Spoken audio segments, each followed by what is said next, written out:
Welcome to While We Were Distracted, the podcast where we explore topics that often get overshadowed in the rush of daily life. All right, buckle up. We're diving into the mind of Nikola Tesla today, Oh boy. but not for the inventions you might be thinking of. Okay. This is about his views on something we all encounter, hmm stimulants. Yeah, you found some really interesting excerpts from Tesla's own writing, Right. where he's talking about everything from coffee to, Yeah. to tobacco. It's kind of shocking how relevant it still feels today. Totally, even over a century later. So get ready to see some everyday things in a whole new light Yeah. as we figure out why this genius hmm connected stimulants, of all things, with natural selection. It's a fascinating look into how he saw the world. Yeah. And he did not hold back. No, he did not. He says, and this is a direct quote, Oh, wait. it is a positive fact that coffee, tea, tobacco, chewing gum, and other stimulants are vastly more injurious to the national body than alcohol. Wow. Yeah. That is a bold statement. During Prohibition, can you imagine? Especially in America during Oh, Prohibition. Right. It's like everyone's focused on alcohol, and he's saying, hold on, guys, you're missing the bigger picture. Exactly. And to get why, we have to understand his whole survival of the fittest philosophy. He thought those who couldn't handle their stimulants, whatever it was, coffee, tobacco, even alcohol, they're essentially weeding themselves out. So he's applying survival of the fittest to, like, coffee drinkers. Right. That's a new one. It shows how connected his scientific mind was to just, like, observing people. You know, he lived in Vienna when he was a student. Really? Huge coffee culture there. Yeah. Tesla even said there were tons of deaths from heart problems, and he blamed it on all the coffee. Interesting. So he's making a direct link between what he's seeing around him and these long-term effects. But how does that hold up now? Like, coffee can make you jittery, Sure. but is it really that bad?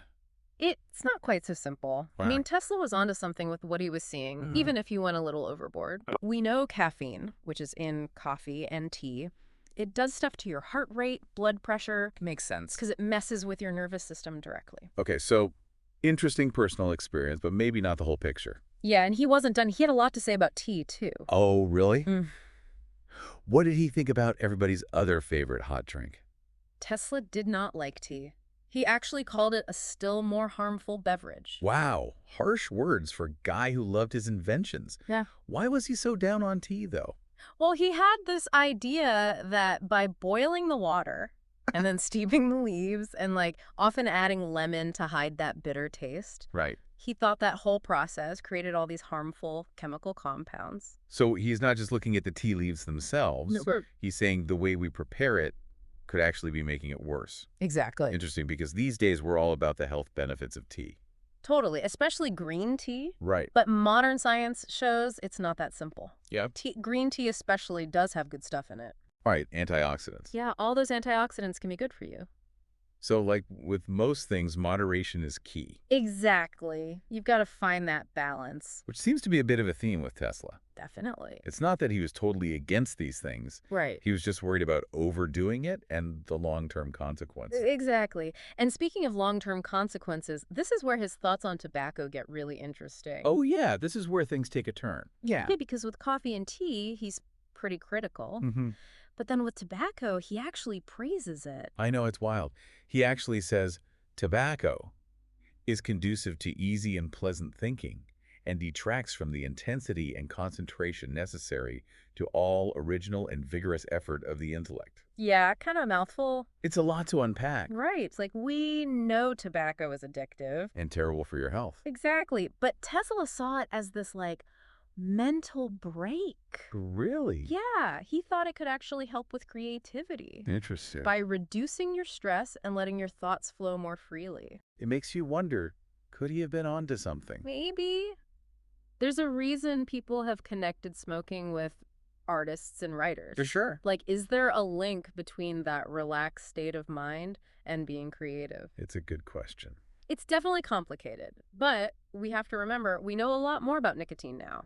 Oh, absolutely. Tesla had no idea about smoking and lung cancer, for example. Right, so this isn't about saying tobacco is good or anything. No, not at all. It's about understanding how Tesla thought and how he saw these things back then. Exactly.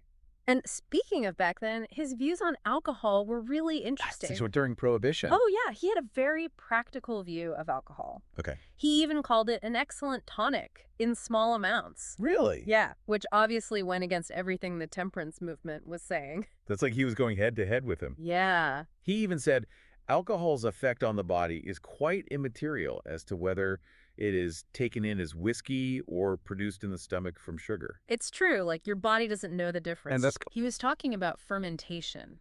How your body breaks down sugar into alcohol. Makes sense. It just shows how well he understood chemistry and the human body even back then. So he's not just looking at social trends, he's looking at the science behind it all. Exactly. But if he understood the science, why was he more easygoing about alcohol than coffee or tea? That's the thing. It goes back to his stance on prohibition. Oh, I see. Tesla saw it as trying to control people's behavior. Interesting. And he didn't think it was based on science. So he's calling them out for being hypocritical. Totally.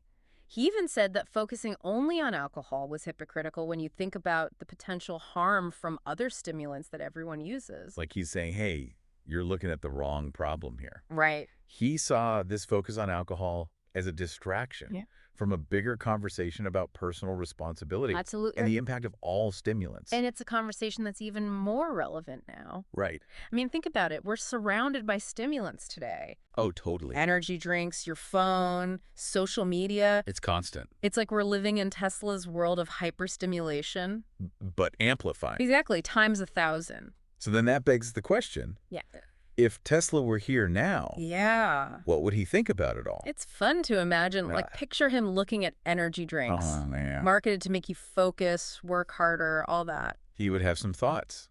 He'd probably say, we've taken survival of the fittest to a whole new level. It's true. But seriously, what gets me about Tesla's view, it wasn't just the science. He was thinking about society. Oh, absolutely. About how these substances affect us all and our choices. Exactly. And remember how he called out the hypocrisy with alcohol. Yeah. Like, it was fine to control that. But ignoring all the other stuff, it was about personal freedom for him. Interesting. Social control, even. And what we consider a vice, what's bad. Which, in today's world, with so many choices. Overwhelming, right? That idea of taking responsibility for yourself is huge. So what do we take away from all this? Good question. Even if some of Tesla's ideas seem a little out there now. I think it comes down to awareness. Okay. Tesla really tried to understand these substances. The good and the bad, he didn't shy away from it. He was all about knowledge. Exactly. Use that knowledge to make better choices. And part of that is admitting that even things you enjoy can have downsides. He wasn't saying go wild. No. He was about moderation, self-control. Like, that was the ultimate responsibility. And then it's a powerful message. Especially now. Oh, I know, right? There's so much pressure to do more, have more, buy more. It never ends. But Tesla reminds us that real freedom, it's not about giving in to everything. It's about knowing what you're choosing. Right.